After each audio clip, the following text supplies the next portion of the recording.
Yeah, Venerable sisters and brothers, Dhamma friends, we are going to start a sermon for about 1 hour. So please settle down for the talk and give the consent with 3 times, sadhu, sadhu, sadhu. Namo tassa bhagavato arahato samma sambuddhassa. Namo tassa bhagavato arahato samma sambuddhassa. Namo tassa bhagavato arahato samma sambuddhassa. Tasmātiya bhikkhave idam dukkha sacchanti yogo karaniyo ayam dukkha samudayoti yogo karaniyo ayam dukkha nirodhoti yogo karaniyo ayam dukkha nirodhagamini patipadati yogo karaniyoti. Dear Venerable Sirs, Venerable Sisters and Dhamma friends, sisters, brothers and Dhamma friends, we are now in a retreat and it's a residential one, and for that the sutta, the discourse selected was Satya Sutta, and from the Satya Samyutta Samadhi Sutta, and whereby the Buddha himself is presenting this sermon with his own initiative. There are a lot of ways whereby the Buddha gives sermons, sometimes problem-oriented, sometimes as a result of a discussion, sometimes just like this, the originated by his own way, his own will, and whereby he fulfilled duties 45 years after the enlightenment. After the achieving everything, still he lived on the earth as a human being. He is not about the sky. He is living with us with the full enlightenment and got the opportunities as a human to teach humans together with the celestial beings and the Brahmas. And whereby he says, whenever he was in Anathapindikarama, in the Jetavana, still we have some clues to understand what is the Jetavana and what is the Savatthi. And there's a distance about 1.5 kilometers like. And while he was living, he was helping us, the followers, maybe 2,600 years later, how to achieve, how to emancipate from this sansaric suffering. So he, according to this sermon, it is a 4-stage development. And these stages sometimes practical, sometimes theoretical. Whatever it may be, it appears like humankind. It is not a blessing and enlightening you. It is not taken you to the enlightenment. You have to follow through the path. And these 4 systems and 4 stages are utterly similarly being used in the medical science.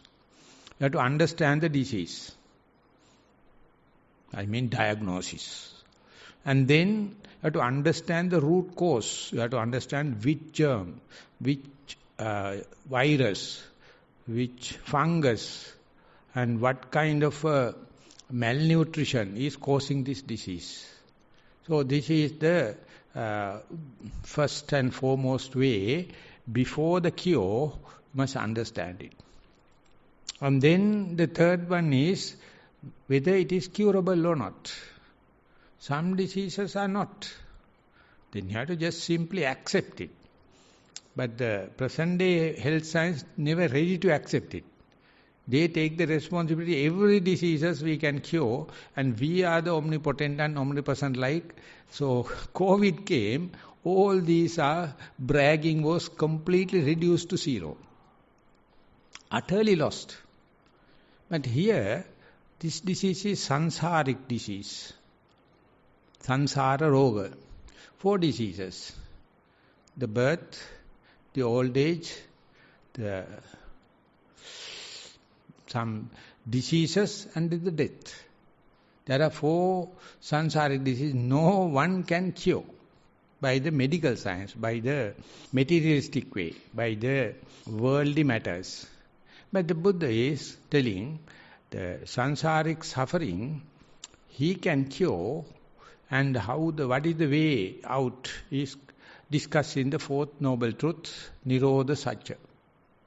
Once the deceased person, the sick person accepted and appreciated this is curable, then only Buddha can work together and trod the path, that is the last truth, Nirodha Gamini Patipada. They are also stage-wise you have to go. So you have to understand as human beings, not as Buddhists, not as monks, but as human beings, are we ready to accept this first truth of suffering? If you accept this is a truth of suffering, you can't accept this is intelligent design, created by the God. If it is so, God created the suffering. Simply like that. So even before the enlightenment, in the Bhuridatta Jataka, in the Jataka story itself, the Buddha, to be, or Bodhisattva we call, he was a devoted theist and believed in the Creator God. He's dedicated the whole life. And he was very devoted from the descendants. And one day he prepared the yoga, the homa karma, and sacrificing a cow and satisfying the God. But for that he must have continuous burning fire with this Brahmana life. That means as an ascetic. Unlucky enough, when the things are ready, there was no fire. It was a bad omen. So it happened him to go to the village and search fire, and when he was coming back, the robbers came and killed the cow, eaten everything, leaving the hoofs and the tail. He was amazed that I have sacrificed that God to the cow to the God, even the God can't protect it. What the hell? Is this the God that he is going to protect me? He is the one going to give me the liberation. He was utterly disheartened. And he made a point. Supposing this world is created by a God, omnipotent, omnipresent, and intelligent design, what the hell he created the cheating? What the hell he created the lying? What the hell he created the perversion in the earth? That bloody fellow would have created the world without the lying, cheating and the perversions. So if at all there is a God or creator, he must be a utter creator of suffering. Because he created something utter suffering. So therefore even we as Buddhists, even we are expecting the next life, we expect the suffering. All the Buddhists are waiting for the next life and the next Buddha to be arise, and then only I can be enlightened. So we also have undermining tendencies that we may get a better life.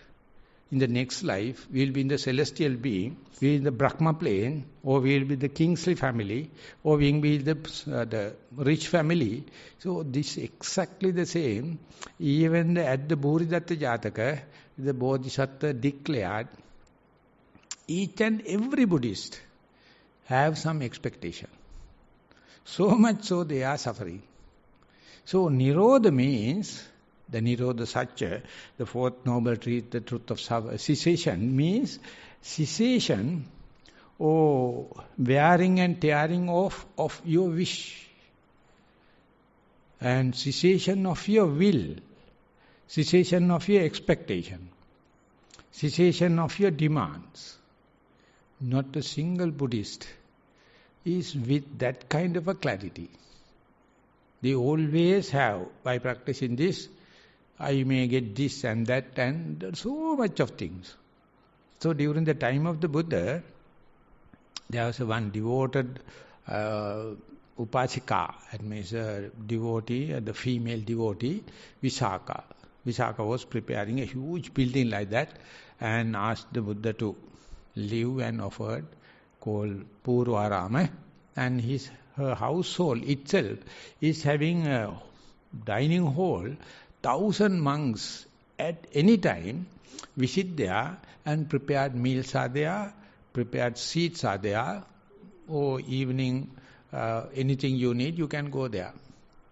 And she wanted to, and she was with the Sotapanna Jnana Pala, that means achieved the first 2 Marga Pala, and a rich lady, and she achieved in a very young age, but she is now married householders to a very rich householder, and one day she wanted to see why these people are observing moral precepts, concentration precepts, and the wisdom precepts.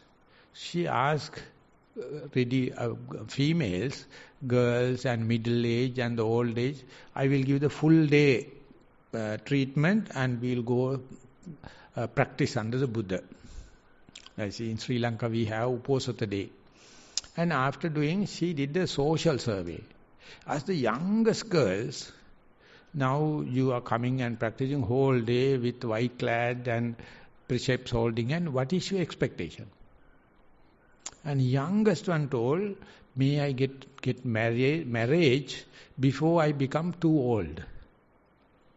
You know the present day, with the education, the girl once attended, how many years she has to wait for a marriage? Because their prime time for the marriage life and the sexual life is completely gone, especially according to the Sri Lankan way and the Asiatic way, to have a marriage. After the education and after 20, 30 years old, it is just ritualistic.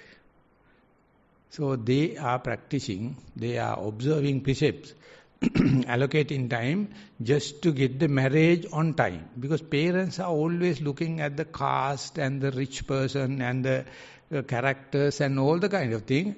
They never concern about the sexual urge. They never concern about the chemical body of the just girl attended.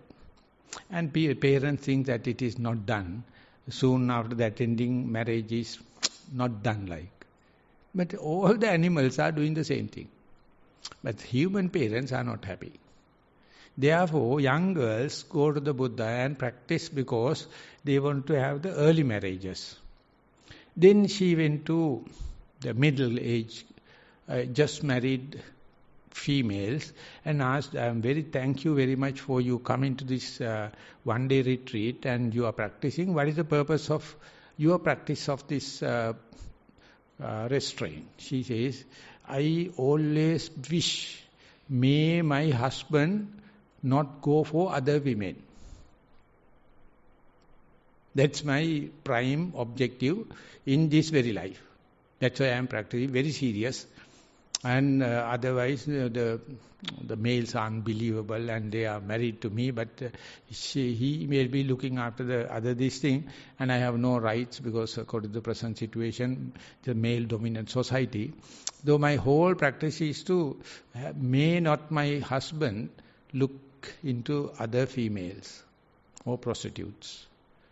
And thirdly, she went to the elderly old croc, and asked why you all are practicing. They were also very devoted and practicing. They told, I did such an unorganized life and I am now quite desperate to die, and my whole expectation is after the death, may I go to the heavenly sphere. And then the Buddha, the Visakha Upasika, herself understood. This is why people have always very minuous worldly expectation, and they consider they are religious. Of course, they are religious, yes, but not spiritual. Then she went to and reported to the Buddha. That's why people are practicing. But unlucky enough, that survey is not done for the males. If it is for the males also, exactly the same. So no one is practicing for Nirodha. Everyone is fostering, proliferating their wish and their expectation and dreams, fantasizing. That is the way it happens. During the time of the Buddha, imagine today, after 2600 years, and if you study Max Weber, he is explaining how the religious organization become deteriorated in 4 stages. I studied under adult psychology in my postgraduate degree, and he was explaining, but it is only for the exam I was not concerned about, because we have to get some credit and that's why we are going there. And then there is a very famous book known as Work of Kings. And that book was published in English, and Bhikkhu Bodhi gave a book review, very interesting.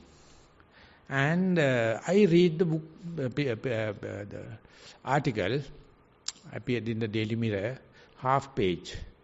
And Bhikkhu Bodhi is writing, may one of the Sri Lankan person who can speak English and understand this, translate it to Sinhala, because all the data are published data, no prejudices.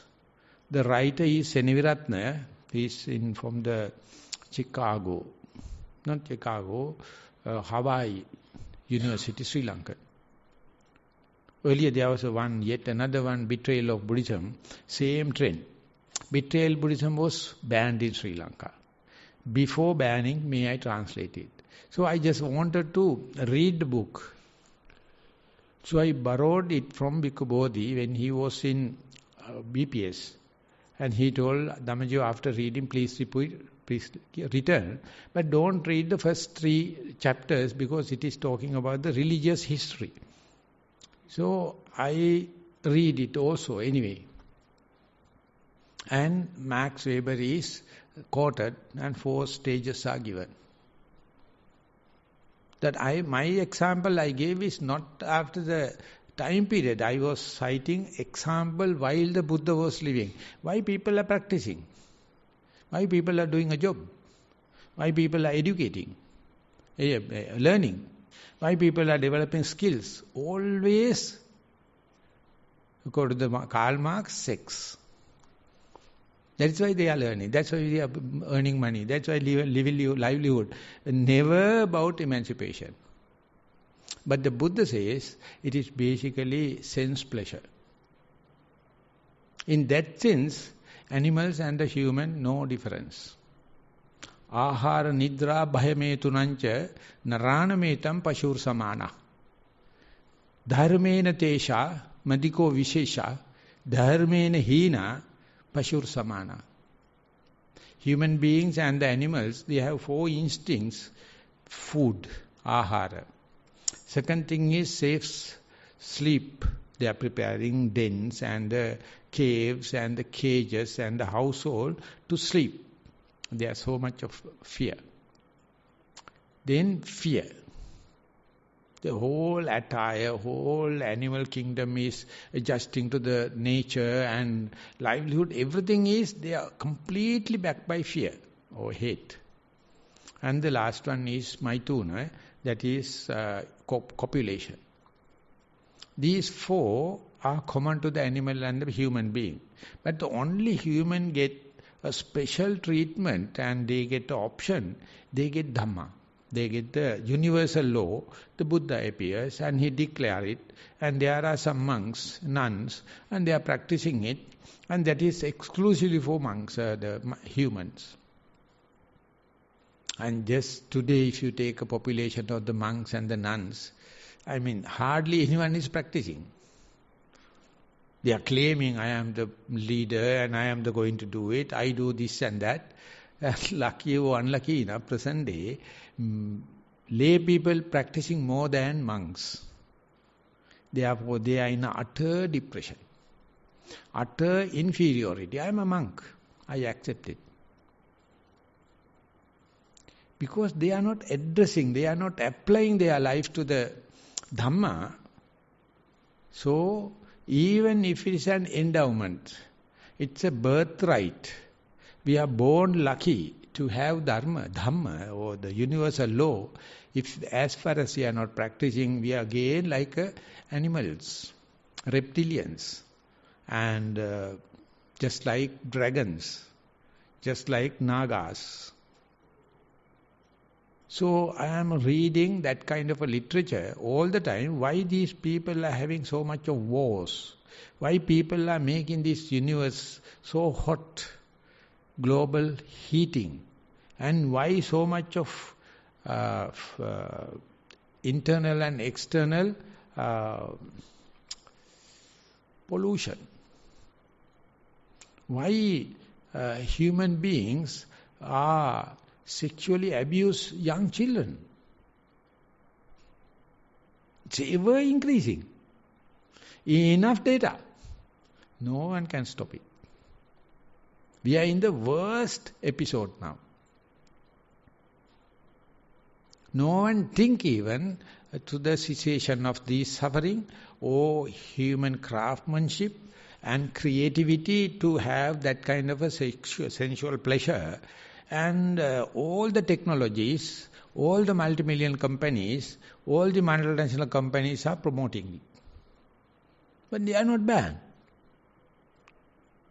But there are some rules and regulations to say you are a culprit, you should not this and that. All the all the legal the regulation makers are utter culprits. Utter culprits. They are protecting themselves. They call untouchables. They are not belongs to, you can't touch them. And they are coming and telling the commoners and the poor people, you do this and therefore you are being punished. And that is the world. So, we have to touch our heart and say, why I am practicing? Do I believe the truth of suffering? Whole world is suffering. Each and everything we do is suffering. Each and every will and volitional activity is suffering. Whether you are successful or not. And do we understand the root cause? It is not the omnipotent, omnipresent God. Your bloody foolishness and your desire. But always we find our suffering is due to our parents or government or rainfall in the sky and the capital, the first world countries. So much of theories. Not a single Sri Lankan accept the world situation, present low ebb in the economy is due to my own desire, due to my own ignorance. No, it is a bad government and they have run the country for 70 years and they have done wrong. No, bloody fools are coming to these chairs because of your vote. You bloody fools. You can't live with the Chanda. Chanda is the vote and we have the Kusala Chanda and Kama Chanda. So you can give your consent for a good thing or you can give your consent for the minus things. And if you do a social survey for that, you can understand people doing all minus things. I expect the governor or the prince or the king to be just. Or they must have the fairness. How can?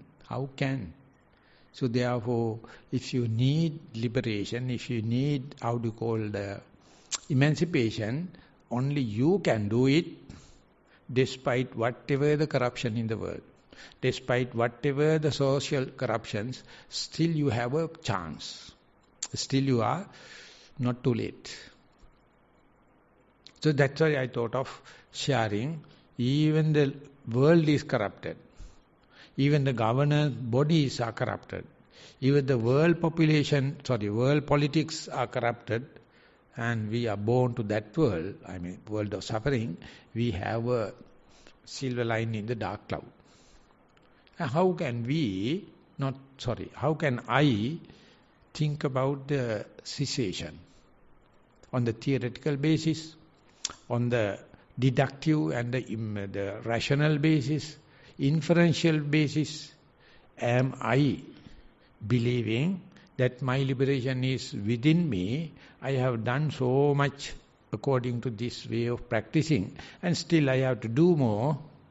I am lucky because I associate that kind of practitioners or mendicants. So therefore, what is my next? How can I refine my path?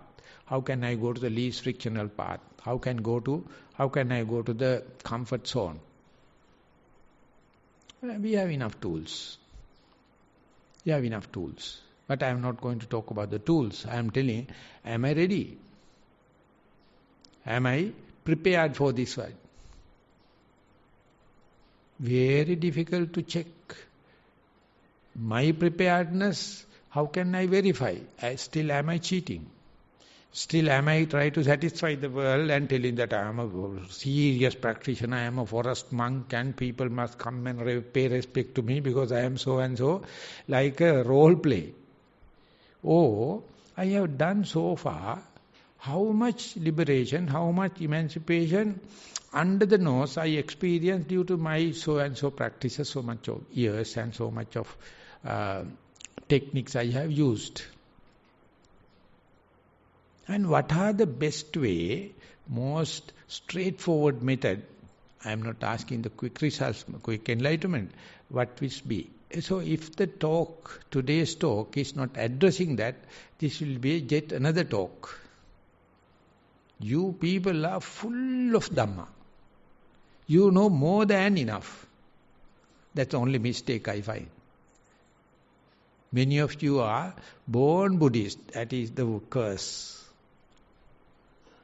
That's the curse. Last time we were discussing, nowadays also it is happening, discussing about the Parayana Vagga in the Sutta Nipada. Parayana Vagga is a very, very, very philosophical, very the concise teaching of the Buddha, and the commentary exegesis says they were meant to the God or the celestial being or heavenly beings. Because they are born lucky, they never think about liberation. They never think about emancipation because they think that we are better off people and we are born lucky, we have the celestial visual objects and sounds and the smells and the taste and the touch and the Dhamma. I have a divine eye, I have a divine ear, nose, tongue, body and Dhamma. Therefore, why should I worry? But still they know Buddha is superhuman and they know even though he is living with the human being on the earth, he is superior. They never think about following the Buddha. Because their curse is they are born lucky. Today Sri Lanka also the same. Wherever I go, I see if they are born Buddhist, no, they think by offering flowers, by giving dana, and all the kinds of one day I will get liberated. That is how it's been taught. I also was, I was 36 years old when I am getting ordained, and all the 36 years I spent as a lay person. There I can see my parents, my brothers and sisters, how they are practicing Buddhism. I mean, how they are misuse Buddhism. And they have become highly happy. I am a born Buddhist and I have done this and that. And they have a long list. And they are happy. But I also, part and partial, of course, in my family, this thing, I felt it like a joke. But I never declared openly because I have to learn Buddhism as a subject, and I got a credit pass in the grade 10, and then I forget about that because I went to the science line. And one day I met one monk and he told, you all are the worst lot in Sri Lanka, in the world, because you have so much of precious Dhamma. No one is practicing. Including you. Yes, I have no any idea about liberating or liberation in this very life. It is not in my list. Why you are imposing that into my life? Then he asked, what is the meaning of being a Buddhist? Being a Buddhist, we have a lot of things to do, we are doing. And first and foremost is I must get a degree, and I must get a girl, I must get a job, and I must get a car, so 2 cars, and have so and this and this. Well, it's a great thing for a village life for me. Because fellow, you listen, we got everything. We are suffering. You suffer because you don't get it. No, but they don't tell me because I am sure to get it. One girl may be prepared for me because I am a degree holder. I am handsome, isn't it? And definitely I will get a 4 digital salary at that time. Then he told, this is the what? Sri Lanka. Other people waiting for the Dhamma. Because they have seen, they have gone to that level, and they find, once you go there, it's nothing. But they wanted to maintain their prestige. So they show us they are better off, they don't have suffering, they can have their political support and the social support and the economical high prestige and kind of thing. They appear like, but if you go there and see, everyone's in the same boat, suffering.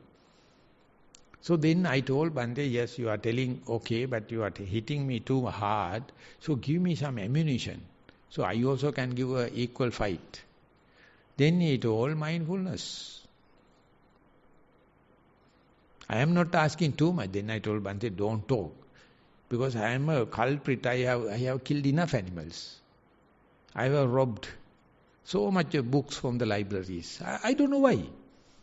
It's a kleptomania. And sexual misconduct, more I do, more my family, the peer group is, consider myself as a hero. And lying, slandering, tail carrying and harsh words, simple for me. I am not appearing as a cultured person because still I am a degree holder and kind of thing. Then he told, don't think about that. But I am telling you, if you can take seriously into your heart, all these things will be null and void, you can have a hope. Then I told, I have my doubts.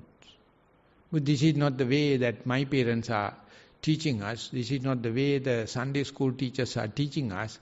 This is not the way the class teachers are teaching the Buddhism. This is not the way the monks are teaching us. They say, if you have done something, you have to pay. You are destined to go to hell. So therefore, I know where I am going. That anyway, 6 years, 5 years, I had a direct touch with Venerable Dhammika in that sense. And he told you, you are a kind of a different person, but you are a hard nut. But anyway, if you are accepting the mindfulness, I will give the full ammunition, and gave all the books he gave is in English medium. My English was not so good at that time.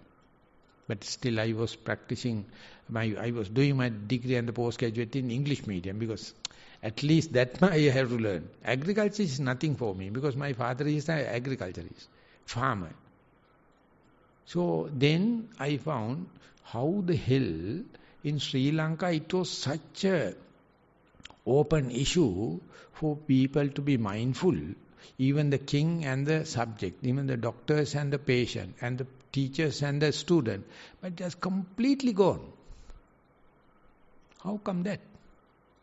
1,000 years, not for a short period. But he gave me a confidence, whatever may be the history. If you practice now, results are here and now, under your very nose. Then I told Bhante, if it is so, why not these old people are practicing? They expect the results in the next life. They are expecting the results in the Maitri, the Buddha, yet to come. But no one think the results are under your very nose. No one think results are in this very life. Okay, never mind. Don't expect results. Just you practice. And he never Even though today I have to talk about the cessation, he never exactly sharply mentioned about how the cessation come into being, how you can understand the cessation in this face-to-face with you. But he says, just be mindful. And I became a monk, now 32 years gone. And I came to Nissarana and practiced, and sometimes I started teaching also. But it took so much of years practice that everything geared to cessation. Earlier it was a gaining, accumulation, and the meritorial deeds, moral shame, moral fear, mindfulness, the concentration. Now when it comes to the cessation, all this list is ceases to exist. Can you facilitate that kind of a thing? I am of course talking about the good side. And the Buddha, exactly he says, everything you have to see the cessation. Majority of the world affairs are bad. Suffering. Though cessation means cessation of suffering. But you people, religious people, they think, no, religious is going to give a prestige and the fame and the gain and the merits and all the kind of thing. They will never cease us to exist. They will ever accumulating, so they will be your guardian. That's how the story is made. But if we will come back little deep into Dhamma, while we are practicing.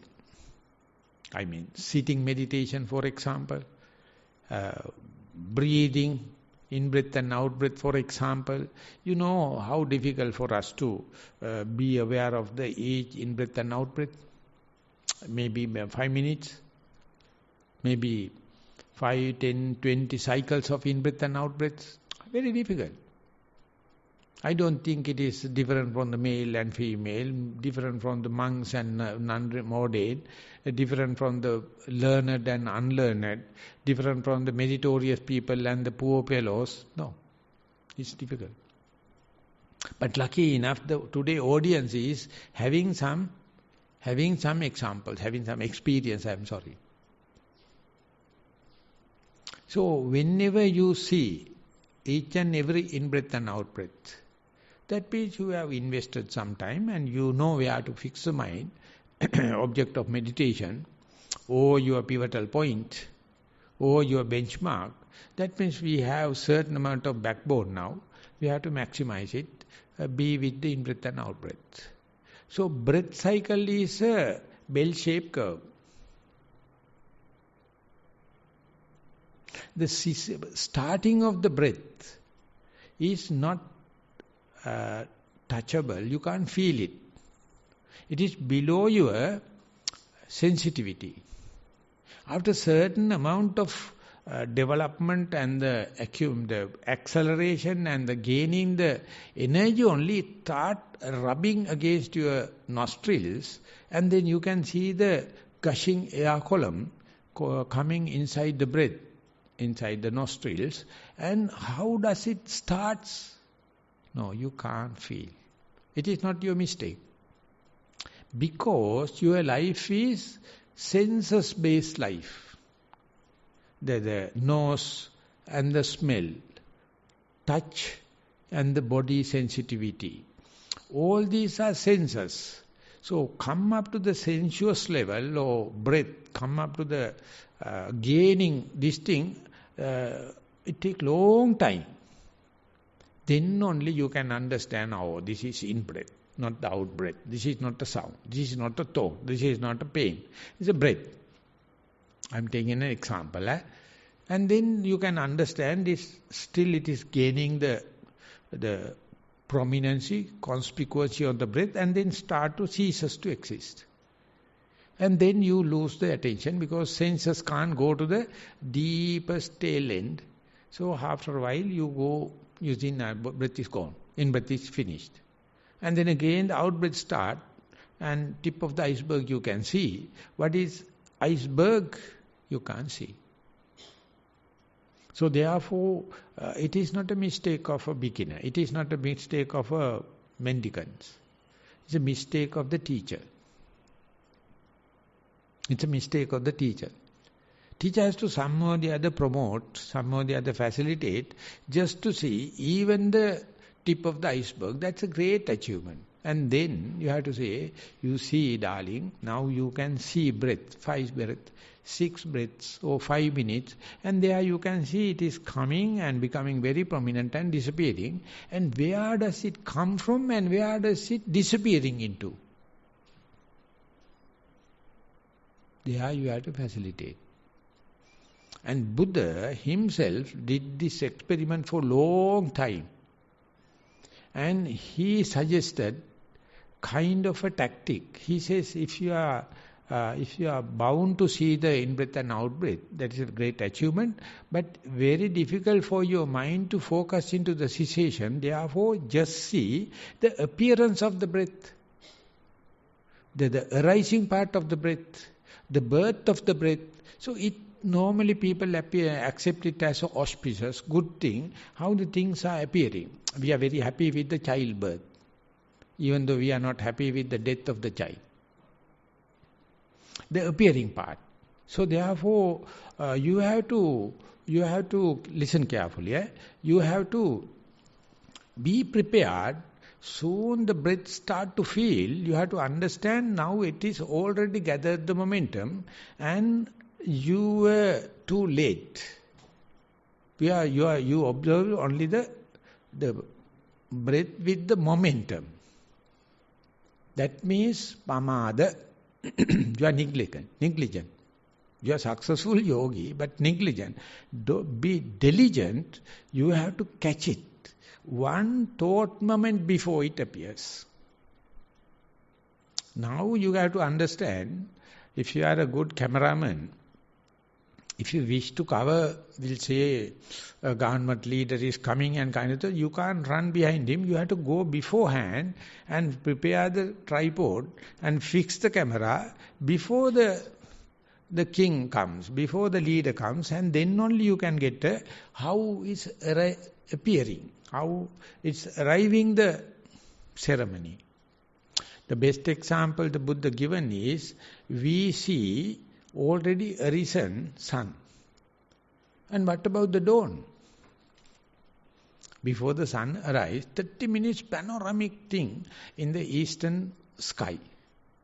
And start with the little white color, and then half of the sky becoming white, and it come to the maroon color, and within that again whiteness happen, then just the meniscus of the sun arise. Slowly it come to the full globe. Lucky enough, we Sri Lankan, we go to Siripada and we see Hira Seve. And it must be very clear sky, otherwise you can't see. And beforehand it is so chilling at the top of the mountain, and it's a house full. Whole mountain is no space, and when you can see how they are rising. But usually we see, and it's very, very beautiful, very poetic, and you can see. But when the sun is 9 o'clock, 10 o'clock, it burns too bright, you used to wear sunglasses. You don't like to see the sun. When it's rising, it's very beautiful. Sun is not so bright. But from 10 to 12, 2 o'clock, 3 o'clock, you are hating it. In Australia and other countries, it says don't look at the sun because so much of radiance and you will get first class skin cancer. If you are there, you have to have sunglasses. Only when you climb the mountain to see the sun rising. And when it is arisen, it's a suffering. So exactly the same in the arising part of the breath. So you have to first have mindfulness, you have to understand the breath, and you have to make sure you so much of years or so much of time you have invested, and you can see a breath, out breath, in-breath, out-breath, continuously. Otherwise, you can't focus like this. The household life is a mess. You can't have that kind of a thing because the child is crying and husband needs this and you have to do this and that. You have no chance to look at it unless otherwise you have a well-organized life, just arising breath. I will later explain how the arising of desire, how the arising of hate, how the arising of the sleepiness. Leave it aside. The breath. And if you are bound to see one thought moment before, it become a feelable, fallible, the rub, the heat, the cold, the shortness, warmness, then you find you are now going to the, not only the tip of the iceberg, you try to see the iceberg. You know, when it is explained by Sigmund Freud, he took this example of the tip of the iceberg. He told, iceberg is only 10%. 90% of the berg is underneath. It is pushing upward. That's why 10% become above water level and the air. Now our task is not to just to be mindful on the anapana, not to understand the anapanasati. Try to see how it arising. Only human can do it. Only trained people can do it. Only to the listeners to the Buddha can do it. Only by mistakes you can do it. So therefore more and more you used to practice, you become diligent. You otherwise understand, I am a negligent. I see only arisen breath. Imagine we see a child. We see the childbirth. The conception of the child is 9 months and 15 days before. That everything happened inside the womb. You can't see it. Only you see the childbirth when the parturition happened. But what about the fetus development? It's completely closed. The Buddha is focusing into that backward, how the childbirth happens, how the sun arising, how the in-breath arising, how exactly the same method. I have done embryology in biology. Within that embryology, 9 months and 2 weeks maybe, complete human evolution you can see. You start with one cell and become a watery fish-like thing, and then like a frog-like thing, amphibian, and then like come into the living on the atmosphere, and then how the other things are happening. Heart development, brain development, limbs development, everything. Within 9 months you can see the evolution. It is hidden. It is behind but the Buddha says, please wait, be diligent, see the arising the in-breath so that you have to be prepared. And prepared mind is well explained in the Boy Scout and the Girl Guides. Be prepared. That is what you call Buddhism. The people going to teach us, they are utterly negligent. They are talking extrovert things. They never look at how the breath is arising, how the anger is arising, how the hatred, the desire arising, how the sleepiness arising. Exactly the same. If you know the suffering, but the root cause is the arising point, there you find that is complete ignorance. And once arisen, you accept it. That's your desire. The day you see the rising of the breath, the rising of the anger, the rising of the desire, you have to see so much, you have to be negligent while it is growing. When it's arising, you can nip it at the bud level. Once it's arisen, you have to have an axe or you have to have a saw to cut it off. The Buddha's technique is see the beginning. And when you see it, one unavoidable thing happen, then you are bound to see the cessation of the breath. In the Majjhya Sutra, the Buddha explaining it, Ubo ante viditvana majje mantana lippati. So bhumi mahapurisodi yoda sibbani machaka. When you see both the ends, the suffering part and the pleasurable part, you have to understand in between there is an untouchable area from the pleasure to pain, pain to pleasure.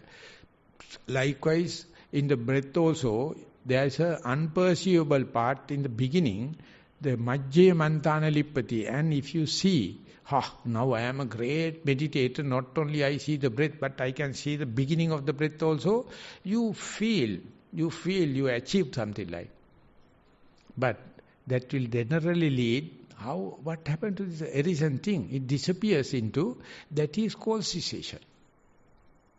That's called the cessation of the breath.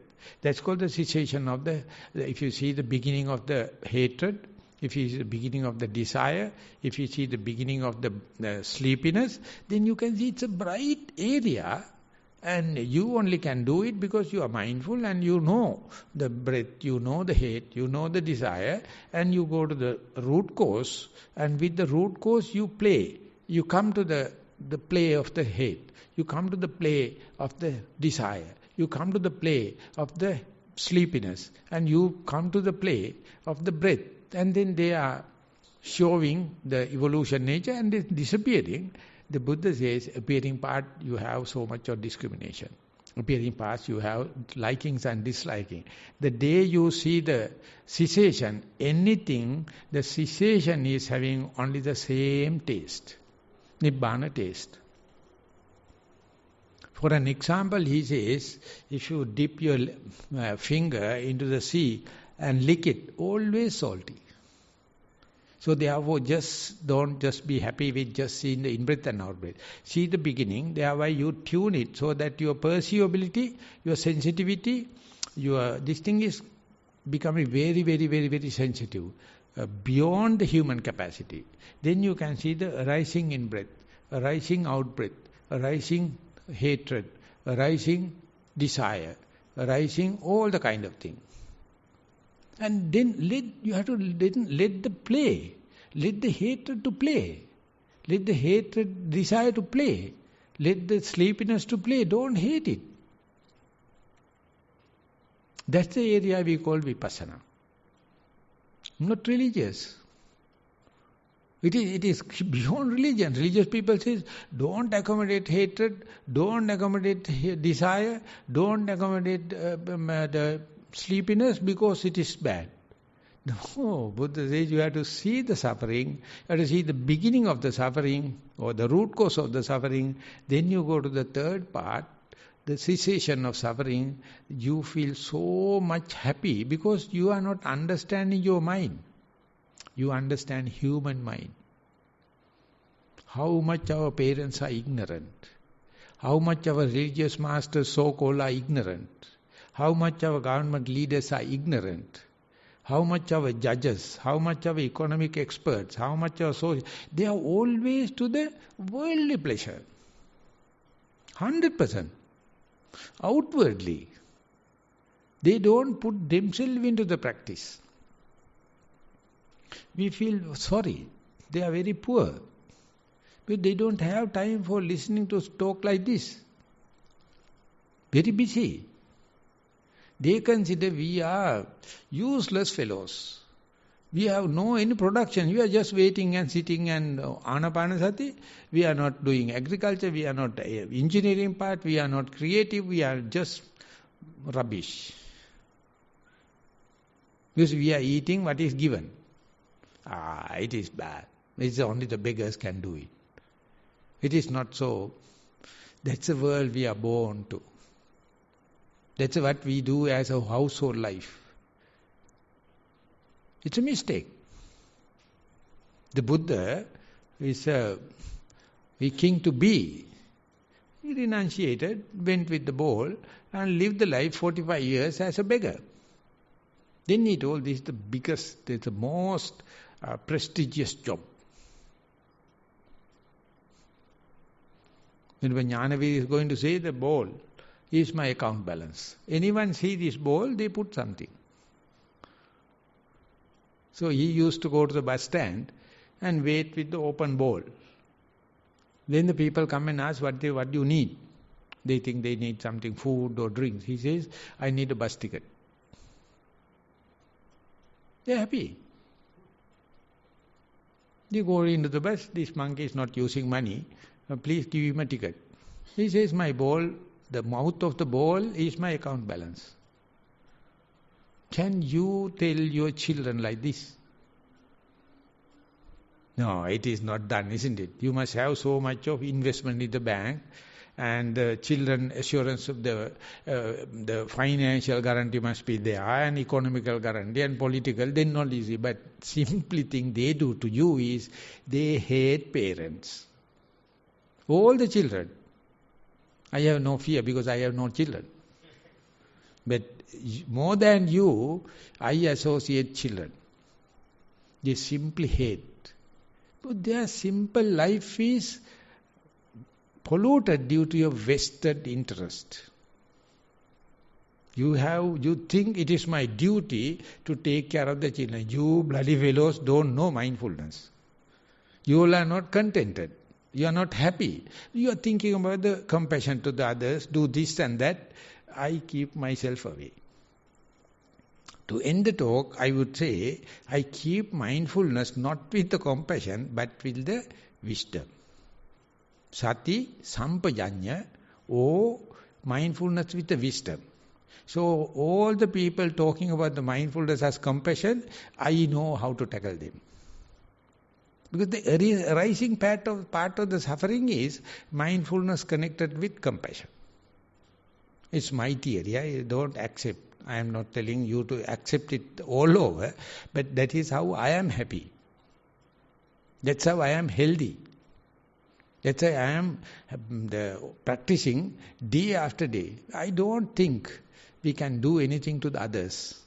First and foremost, be mindful and mind your own business. That's the last word. Thank you very much for listening.